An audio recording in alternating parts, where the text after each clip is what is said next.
ఆ రోజు June 5 Siddharthnagar district Uttar Pradesh. ఆ రోజు సాయంత్రం సిద్ధార్థనగర్ డిస్టిక్లో ఉన్న డేబ్రావు పోలీస్ స్టేషన్కి 35 ఇయర్స్ ఉన్న ఒక లేడీ టెన్షన్ పడుకుంటూ ఆ స్టేషన్లోకి వచ్చి ఒక పోలీస్ దగ్గరికి వెళ్ళి, సార్ నా భర్త కనిపించడం లేదు, ఎన్నిసార్లు కాల్ చేసినా కూడా స్విచ్ ఆఫ్ వస్తుంది, అసలు అతను ఎక్కడున్నాడో దయచేసి కనిపెట్టండి సార్ అని ఏడ్చుకుంటూ చెప్పింది. ఆవిడ మాటలు విన్న పోలీస్ వాళ్ళు, నువ్వు టెన్షన్ పడకమ్మా, అసలు ఏం జరిగిందో క్లియర్గా చెప్పు అని అడిగేసరికి అప్పుడు ఆమె చెప్పిన విషయాలు ఏంటంటే, సార్ నా భర్త పేరు కన్నన్ కుమార్, అతనికి 58 ఇయర్స్ ఏజ్ ఉంటుంది. అతను చెరువులో చేపలు పట్టి వాటిని అమ్మేసి వాటితో వచ్చిన డబ్బుతో నన్ను నా కొడుకుని చాలా హ్యాపీగా చూసుకునేవాడు సార్. అయితే జూన్ 2న ఇంట్లో నుంచి నేను నా భర్త ఇద్దరము ఓ గుడికి వెళ్ళాం సార్. అయితే తిరిగి వస్తూ ఉండగా నా భర్త సడన్గా, నువ్వు ఇంటికి వెళ్ళు, నాకు కొంచెం అర్జెంట్ వర్క్ పడింది, నేను ఇంటికి వచ్చేస్తాలే, నువ్వు వెళ్ళు అని చెప్పి నాతో చెప్పి వెళ్ళిపోయాడు సార్. అయితే నేను ఇంటికి వచ్చి అతని కోసం ఎంత వెయిట్ చేసినా కూడా అతను రాలేదు. అతనికి ఎన్నిసార్లు కాల్ చేసినా కూడా స్విచ్ ఆఫ్ వస్తుంది. ఇంటికి వస్తాడేమోలే అని వెయిట్ చేశాం సార్. కానీ 3 రోజులు గడిచినా కూడా అతని ఇంటికి రాలేదు. అతని నుంచి ఎలాంటి రెస్పాన్స్ కూడా లేదు సార్ అని ఏడ్చుకుంటూ చెప్పింది.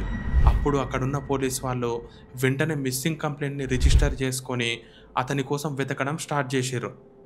ఇలా ఒక సైడు అతని గురించి ఎంక్వైరీ చేస్తూ ఉండగానే ఎగ్జాక్ట్గా 5 డేస్ తర్వాత, అంటే జూన్ 10, 2025 నాడు ఈ పోలీస్ స్టేషన్కి ఎగ్జాక్ట్లీ 3 కిలోమీటర్ల దూరంలో రాప్తి రివర్ అనే ఒక చెరువు ఉంది.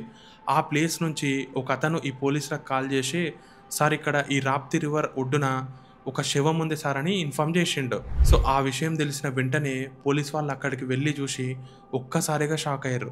ఎందుకంటే ఆ బాడీ ఆల్మోస్ట్ కుళ్ళిపోయే స్టేజ్లో ఉంది. వెంటనే ఆ బాడీని కలెక్ట్ చేసుకొని పోస్ట్ మార్టంకి పంపించేసారు. సో ఈ బాడీ 5 డేస్ బ్యాక్ సంగీత అనే ఆవిడ వాళ్ళ హస్బెండ్ మిస్ అయిపోయిందని కంప్లైంట్ ఇచ్చింది కదా, అతనిదే అయి ఉంటుందేమో అనుకొని ఆవిడకి అండ్ అతని రిలేటివ్స్కి ఇన్ఫామ్ చేశారు. సో వెంటనే వాళ్ళ హాస్పిటల్కి వచ్చి ఆ బాడీ పైన ఉన్న బట్టలను చూసి అది చనిపోయిన కన్నన్ కుమార్దే అని కన్ఫర్మ్ చేశారు. అసలు తన హస్బెండ్ బాడీ అక్కడికి ఎలా వచ్చింది? తనది హత్యనా, ఆత్మహత్యనా? ఒకవేళ ఆత్మహత్య అయితే దాని వెనుక రీజన్ ఏంటి? ఒకవేళ హత్య అయితే అంత దారుణంగా చంపింది ఎవరు అండ్ చంపడం వెనుక రీజన్ ఏంటి? అండ్ ఫైనల్లీ ఈ కేసుని పోలీస్ వాళ్ళు ఎలా సాల్వ్ చేసిరు అనే ఈ అన్ని క్వశ్చన్స్కి ఆన్సర్ తెలియాలంటే ఈ వీడియోని లాస్ట్ వరకు స్కిప్ చేయకుండా చూడండి. అండ్ ఈ వీడియో లాస్ట్లో ఒక చిన్న మెసేజ్ కూడా ఇవ్వాలనుకుంటున్నా, సో దయచేసి లాస్ట్ వరకు చూడండి. సో ఎవరైనా మన ఛానల్కి కొత్తగా వచ్చి ఉంటే ఇప్పుడే మన ఛానల్ని సబ్స్క్రైబ్ చేసుకొని సపోర్ట్ చేయండి.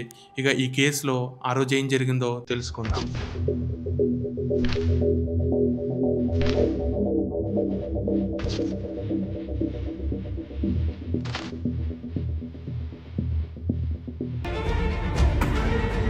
సో ఆ బాడీని కలెక్ట్ చేసుకొని పోస్ట్ మార్టంకి పంపించారు. అతను ఎలా చనిపోయి ఉంటాడు అని బాగా ఆలోచిస్తే ఆ బాడీ ఎలాగూ చెరువు ఒడ్డున దొరికింది కాబట్టి అండ్ అతను కూడా రోజు చెరువులో చేపలు పట్టడానికి వెళ్తాడు కాబట్టి అలా వెళ్ళినప్పుడు ఏమన్నా లెగ్ స్లిప్ అయి ఆ వాటర్లో పడి చనిపోయిండేమో అని స్టార్టింగ్లో అందరూ అనుకున్నారు. సో ఇలా అనుకుంటుండగానే ఆ పోస్ట్ మార్టం రిపోర్ట్స్ కూడా వచ్చినాయి అండ్ ఆ రిపోర్ట్స్ చూసిన ప్రతి ఒక్కరు షాక్ అయిపోయారు. ఎందుకంటే ఆ రిపోర్ట్స్లో ఏముందంటే అతన్ని ఎవరో బలంగా గొంతు నొక్కి చంపేశారు అండ్ అంతేకాకుండా అతని బాడీలో పాయిజన్ లాంటి ఒక డ్రగ్ కూడా ఉందని కన్ఫర్మ్ చేసిర్రు. సో ఇది వినగానే అక్కడున్న వాళ్ళందరూ షాక్ అయ్యారు. ఇది ఆత్మహత్య కాదు, ఇది హత్యనే అని కన్ఫర్మ్ అయ్యింది. అప్పటి వరకు మిస్సింగ్ కేసుగా ఉన్న ఈ కేసు కాస్త మర్డర్ కేసుగా మారింది. వెంటనే పోలీస్ వాళ్ళు హంతకుడిని పట్టుకోవడం కోసం ఇన్వెస్టిగేషన్ని కూడా స్టార్ట్ చేసిర్రు. అలా ఈ ఇన్వెస్టిగేషన్ని ముందుగా కంప్లైంట్ ఇచ్చిన ఇతని భార్య సంగీతని పిలిచి, రీసెంట్గా మీకు ఎవరితో అయినా గొడవలు జరిగినాయా, లేదా మీకు ఎవరి మీద అనుమానంగా ఉందా అని ఇలాంటి క్వశ్చన్స్ అడిగితే అప్పుడు వాళ్ళ భార్య సంగీత, మాకు ఈ మధ్య కాలంలో ఎవరితో గొడవ జరగలేదు సార్ అండ్ మాకు ఎవరిపైన డౌట్ కూడా లేదు, ఎందుకంటే మా పైన ఎవరికి కోపం కూడా లేదు సార్ అని చెప్పింది. సో వెంటనే ఆవిడని పంపించేసి, సో తరువాత చనిపోయిన కన్నన్ కుమార్ వాళ్ళ బ్రదర్, అతని పేరు బాబులాల్, సో అతన్ని పిలిచి నీకు ఎవరి మీద అయినా డౌట్ ఉందా అని అడిగితే అప్పుడు అతను చెప్పిన విషయం ఏంటంటే, అవును సార్, నాకు మా వదిన సంగీత పైనే డౌట్ ఉంది. ఎందుకంటే మా వదిన సంగీతకి అనిల్ అనే ఒక వ్యక్తితోటి ఇల్లీగల్ రిలేషన్ ఉంది సార్. ఈ విషయం గురించి తెలిసిన మా బ్రదరు ఒకసారి ఆళ్ళని అడగడంతోటి వీళ్ళ మధ్య కొంచెం గొడవ గూడా జరిగింది సార్. సో, ఆ తరువాత నుంచి మా బ్రదర్‌కి తెలియకుండా వీళ్ళిద్దరూ కలుసుకునేవాళ్ళు సార్. ఈ విషయం గురించి మా బ్రదర్‌కి ఎన్నో సార్లు చెప్దాం అనుకున్నా, కానీ అతను బాధపడతాడేమో అని చెప్పలేదు సార్. నాకెందుకో వాళ్ళిద్దరి పైనే డౌట్ ఉంది సార్ అని పోలీస్ వాళ్ళకి చెప్పిండు. సో, వెంటనే పోలీస్ వాళ్ళు ఈ కోణంలో ఆలోచించి వెంటనే ఆమెని పిలిచి డీప్‌గా ఎంక్వైరీ చేయడం స్టార్ట్ చేసిర్రు. ఆమెకి అడిగిన ప్రతి క్వెషన్‌కి సంబంధం లేకుండా ఆన్సర్ చెప్తూ, తడబడుతూ సమాధానాలు ఇవ్వడం స్టార్ట్ చేసింది. ఇక ఆమెపై ఉన్న డౌటు ఇంకాస్త ఎక్కువైపోయింది. సో, ఇలా ఈమెని ఎంక్వైరీ చేస్తూ ఉండగానే ఈమె మొబైల్ నెంబర్ తెలుసుకొని కాల్ డేటా రికార్డ్స్‌ని కలెక్ట్ చేసిర్రు. అంటే ఆమె ఎక్కువగా ఎవరికి కాల్ చేసింది, ఎవరితో ఎంతసేపు మాట్లాడింది అని ఇవన్నీ తెలుసుకున్నారు.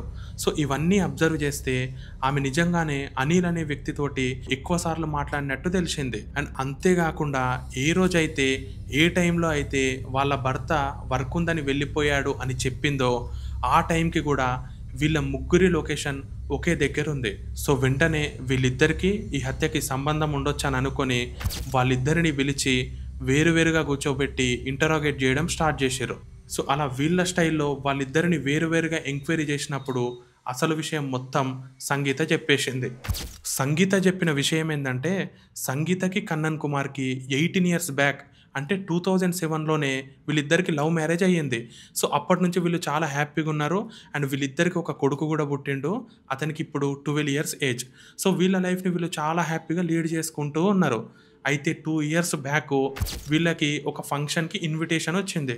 సో, ఆ ఫంక్షన్‌కి వీళ్ళు ఒక ట్రైన్‌లో వెళ్ళిర్రు. సో, ఆ ట్రైన్‌లో వెళ్ళిన సిట్యుయేషనే వీళ్ళ లైఫ్‌ని కంప్లీట్‌గా మార్చేసింది. వీళ్ళు కూర్చున్న సీట్‌కి ఆపోజిట్‌లోనే 27 ఏళ్ల అనిల్ అనే ఒక వ్యక్తి కూర్చున్నాడు. సో, అలా వీళ్ళు ఆ ట్రైన్‌లో ట్రావెల్ చేస్తూ ఉండగా ఈ సంగీత అండ్ ఆ అనిల్ వీళ్ళిద్దరి లుక్స్ కలిసిపోయినాయి. సో, వీళ్ళిద్దరు సిగ్నల్స్ కూడా ఇచ్చుకోవడం స్టార్ట్ చేసిర్రు. అండ్ వీళ్ళ భర్తకి తెలవకుండా వీళ్ళిద్దరు నెంబర్స్ కూడా ఎక్స్చేంజ్ చేసుకున్నారు. సో, అలా వీళ్ళు ఫంక్షన్ అయిపోయిన తర్వాత ఇంటికొచ్చేసిన తర్వాత వాళ్ళ భర్త బయటికి వెళ్ళగానే అనిల్‌కి కాల్ చేసింది. సో, అలా వీళ్ళిద్దరూ మాట్లాడుకుంటూ ఉండగా వీళ్ళిద్దరూ కూడా ఒకే టౌన్‌లో ఉంటున్నారన్న విషయం తెలుసుకున్నారు. సో, అలా వాళ్ళ భర్త బయటికి వెళ్ళగానే అనిల్‌కి కాల్ చేసి ఇంటికి పిలిపించుకునేది. అలా కొన్ని నెలల పాటు వీళ్ళు ఎవరికీ తెలియకుండానే వీళ్ళ ఇల్లీగల్ ఎఫైర్‌ని కంటిన్యూ చేసుకుంటూ వచ్చిర్రు. అయితే ఒకరోజు వీళ్ళిద్దరూ ఇంట్లో ఉండడం సంగీత వాళ్ళ భర్త కన్నన్ కుమార్ చూసేసిండు. సో, అప్పుడు ఆమె పైన ఫైర్ అయినప్పుడు ఇతను నాకు తమ్ముడు లాంటి వాడని చెప్పేసి ఏదో ఒకటి మేనేజ్ చేసి అక్కడి నుంచి తప్పించుకుంది. సో, ఈ ఇన్సిడెంట్ జరిగినప్పటి నుంచి కన్నన్ కుమార్‌కి సంగీత పైన అనుమానం పెరిగింది. అప్పటి నుంచి సంగీతకి ఫ్రీడమ్ ఇవ్వడం మానేసి ఆమె ఎక్కడికి వెళ్ళినా, ఎవరితోటి మాట్లాడినా, ఎక్కడికి వెళ్తున్నావు, ఎవరితోని మాట్లాడుతున్నావు అని డీప్‌గా ఎంక్వైరీ చేయడం స్టార్ట్ చేసిండు. సో, ఇంత విషయం జరిగినా కూడా సంగీత ఈ ఇల్లీగల్ ఎఫైర్‌ని మానడం మానేసి ఎలాగైనా టైం దొరికినప్పుడల్లా అతన్ని ఎప్పుడెప్పుడు కలుద్దామా, ఎప్పుడెప్పుడు మాట్లాడదామా అని వెయిట్ చేస్తూ ఎంత స్ట్రిక్ట్‌గా ఉన్నా కూడా అతన్ని రెగ్యులర్‌గా వెళ్ళి కలిసి లేదా అతన్ని ఇంటికి పిలిపించుకుంటూ అతనితో ఇలాంటి ఇల్లీగల్ ఎఫైర్ కంటిన్యూ చేసుకుంటూ వచ్చింది. సో, ఈ విషయం గురించి కన్నన్ వాళ్ళ బ్రదర్ బాబులాల్ కూడా చూసేసిండు. అయినా కూడా వాళ్ళ అన్నకి చెప్పి బాధ పెట్టడం ఇష్టం లేక చూసి చూడనట్టు వదిలేసిండు. సో, ఈ కన్నన్ కుమార్ రోజు రోజుకి ఎక్కువ స్ట్రిక్ట్‌గా బిహేవ్ చేయడంతోటి ఎలాగైనా అనిల్‌ని గెలవాలంటే అడ్డుగా వస్తున్న వీళ్ళ భర్తని చంపేద్దామని సంగీత డిసైడ్ అయింది. సో, వెంటనే సంగీత అనిల్‌ని పిలిచి మనం హ్యాపీగా ఎవరి అడ్డు లేకుండా ఎంజాయ్ చేయాలనుకుంటే అడ్డుగా ఉన్న నా భర్తని చంపేసేయాలని చెప్పింది. సో, ఆవిడ చెప్పిన దానికి అనిల్ కూడా యాక్సెప్ట్ చేసి వీళ్ళిద్దరూ ఒక ప్లాన్ వేసిర్రు. సో, ఆ ప్లాన్ ఏందంటే జూన్ 2 నాడు ఈవినింగ్ టైంలో సంగీత తన హస్బెండ్ దగ్గరికి వెళ్ళి, ఏమండి నాకు మనసు ఏం బాలేదు, ఒకసారి మనకు దగ్గరలో ఉన్న విభూతినాథ్ టెంపుల్‌కి వెళ్ళొద్దాం పదండి అని చెప్పింది. సో, ఆమె చెప్పినట్టే తన హస్బెండ్ కూడా యాక్సెప్ట్ చేసి వీళ్ళిద్దరూ కలిసి ఆ టెంపుల్‌కి వెళ్ళిర్రు. సో, దర్శనం అయిన తర్వాత వీళ్ళిద్దరూ కలిసి తిరిగి వస్తూ ఉండగా ఆల్మోస్ట్ కొంచెం చీకటి అయ్యేసరికి ఏమంటే ఒకసారి ఇక్కడ ఆపుకోండి అని చెప్పింది. సో, వీళ్ళిద్దరూ కలిసి అక్కడే కోదారి అనే ప్లేస్‌లో ఒక బ్రిడ్జ్ ఉంటుంది. ఆ బ్రిడ్జ్‌కి పక్కనే ఆగిర్రు. సో, ఈవిడ ప్లాన్ ప్రకారమే ఈవిడ ఆల్రెడీ ప్రిపేర్ అయిపోయి ఒక మత్తు పదార్థం అంటే ఒక పాయిజన్ లాంటిది తీసుకొచ్చి గుడిలో ఇచ్చిన ప్రసాదంలో కలిపేసి ఏమంటే ప్రసాదం తీసుకోండి అని ఇచ్చింది. సో, ఇవేవీ తెలియని కన్నన్ కుమార్ భార్య ఇచ్చిందిలే అని చెప్పేసి అది తినేసిండు. తినేసిన కొంతసేపటికి అతను కళ్ళు తిరిగి పడిపోయిండు. వెంటనే ఈ సంగీత తన బాయ్ ఫ్రెండ్ అనిల్ని పిలిపించుకొని వీళ్ళిద్దరూ కలిసి అతన్ని దారుణంగా గొంతు గట్టిగా పిసికేసి చంపేసిండ్రు. సో అతను చనిపోయిండు అని కన్ఫర్మ్ చేసుకున్న వెంటనే ఆ బ్రిడ్జ్ కింద ఫ్లో అవుతున్న నది ఉంటుంది కదా, ఆల్మోస్ట్ ఒక బ్రిడ్జ్ నుంచి 25 ఫీట్స్ కిందికి ఉంటుంది. ఆ పైన నుంచే ఆ బాడీని నీళ్ళల్లో పడేసిర్రు. సో అలా ఆ బాడీ కొద్ది దూరం కొట్టుకుంటూ వచ్చి ఈ రాప్తి రివర్ ఒడ్డున చేరింది. సో అలా ఆ బాడీని చూసిన ఒక పర్సన్ పోలీసులకు ఇన్ఫార్మ్ చేసిండు. అండ్ ఆ పోలీసులు అక్కడికి వచ్చిన తర్వాత ఏం చేసిర్రు ఆ ప్రాసెస్ మొత్తం నేను స్టార్టింగ్ నుంచి చెప్పుకుంటూనే వచ్చిన. సో ఇలా ఈ కేసుని కంప్లీట్గా సాల్వ్ చేసిర్రు. సో ఇక్కడ ఇంకొక ఇంపార్టెంట్ విషయం ఏంటంటే, ఈ ప్రసాదంలోనే పాయిజన్ లాంటి పదార్థం కలిపేసి అతను అన్కాన్షియస్ వెళ్ళిన తర్వాత వీళ్ళిద్దరూ చంపేసిర్రని కొన్ని ఆర్టికల్స్లో ఉన్నాయి. అండ్ ఇంకొన్ని ఆర్టికల్స్లో ఏమున్నాయంటే, వీళ్ళిద్దరూ అదే సంగీత అండ్ అనిల్ వీళ్ళిద్దరూ బలవంతంగా అతన్ని గుడి నుంచి వస్తుంటే బలవంతంగా సైడ్కి తీసుకెళ్ళి ఒక డ్రగ్ లాంటిది ఎక్కించి అతను స్పృహ కోల్పోయిన తర్వాత అతన్ని గొంతు గట్టిగా పిసికి చంపేసి తర్వాత నీళ్ళలో వేసిరని ఇంకొన్ని ఆర్టికల్స్లో చెప్తున్నాయి. సో ఏదేమైనా ఒక డ్రగ్ని అతని బాడీలో ఎక్కించిన తర్వాత అతను స్పృహ కోల్పోయిన తర్వాతనే గొంతు బలంగా పిసికి చంపేసిర్రు. ఆ తర్వాత బాడీని ఈ నదిలో వేసేసారు. సో ఇలా వీళ్ళిద్దరూ చేసిరని కన్ఫర్మ్ అవ్వగానే చనిపోయిన కన్నన్ కుమార్ వాళ్ళ బ్రదర్ బాబులాల్ తోటి వీళ్ళిద్దరిపైన కేసు రిజిస్టర్ చేసేసి ఇద్దరిని అరెస్ట్ చేసి జైల్లో వేసిర్రు. అండ్ ఇంకొక విషయం ఏంటంటే, ఈమె బాయ్ ఫ్రెండ్ అనిల్కి కూడా రీసెంట్గానే 2-3 మంత్స్ బ్యాకే పెళ్ళి కూడా అయిందంట. సో వీళ్ళ ఇల్లీగల్ రిలేషన్షిప్ వల్ల ఆల్మోస్ట్ ఒక 4-5 ఫ్యామిలీస్ ఇక్కడ సఫర్ అవుతున్నాయి. అండ్ ఇప్పుడు 12 ఏళ్ళు ఉన్న ఆ అబ్బాయిని వాళ్ళ బాబాయ్ బాబులాల్ దగ్గరనే ఉంచిర్రు. అండ్ ఇది మన సంగీత అండ్ కన్నన్ కేసు. అండ్ ఈ వీడియో లాస్ట్లో నేను ఒక చిన్న మెసేజ్ ఇస్తా అని చెప్పినా కదా, అదేంటంటే ఈ మధ్యకాలంలో ఎన్ని ఎన్ని ఎన్ని దారుణాలు చూస్తున్నామంటే, అమ్మాయిలకి వాళ్ళ పేరెంట్స్ని బాధ పెట్టడం ఇష్టం లేక ఇష్టం లేని పెళ్లి చేసుకుంటున్నారు. తరువాత ఎవ్వరికి డౌట్ రాకుండా అడ్డుగా ఉన్న భర్తని బాయ్ ఫ్రెండ్ హెల్ప్ తోటి చంపేస్తున్నారు. సో ఇలాంటి కేసెసే రీసెంట్గా మనం చాలా చూసినాం. హనీమూన్కి తీసుకెళ్ళి చంపేసిర్రు, ముక్కలు ముక్కలు నరికి డ్రమ్లో పెట్టిర్రు. సో ఇలా చాలానే ఉన్నాయి. ఇలా అమ్మాయిలే కాదు అబ్బాయిలు కూడా అమ్మాయిలను చంపేసిర్రు. అందుకే ఇలాంటి ఇల్లీగల్ ఎఫైర్ ఉన్న వాళ్ళకి నేను ఇచ్చే ఒక చిన్న సజెషన్ ఏంటంటే, సో ఇన్ కేస్ మీకు కనుక ఇల్లీగల్ ఎఫైర్ ఉంటే ఎవరికి నష్టం లేకుండా మీకు నచ్చిన వాడితోటే లీగల్గా డివోర్స్ తీసుకొని వాళ్ళతోటి హ్యాపీగా ఉండండి. ఇట్లా చేయడం వల్ల కొన్ని రోజులు బాధపడతారు, తర్వాత ఎవరి లైఫ్ వాళ్ళు చూసుకుంటారు. సో ఇట్లా చంపడం వల్ల కొన్ని ఫ్యామిలీస్ సఫర్ అవుతాయి. సో ఇది నాకు అనిపించిన ఒపీనియన్. మీకు చెప్పేంత పెద్దోడిని కాకపోయినా సో నాకు అనిపించింది, కొంచెం షేర్ చేసుకోవాలనిపించింది, చెప్పేసిన. ఒకవేళ నేను చెప్పింది కరెక్టో కాదో కూడా కామెంట్ చేయండి. అండ్ ఇంకొక ఇంపార్టెంట్ విషయం ఏంటంటే, మనం చెప్పినాం కదా కొత్త ఛానల్ స్టార్ట్ చేసినాం నేను మీ ఉదయ్ అని. అందులో నిన్ననే ఒక ఫస్ట్ వీడియో పెట్టిన, ఒకసారి దాన్ని కూడా చూసి మీ ఫీడ్బ్యాక్ ఏందో ఇవ్వండి.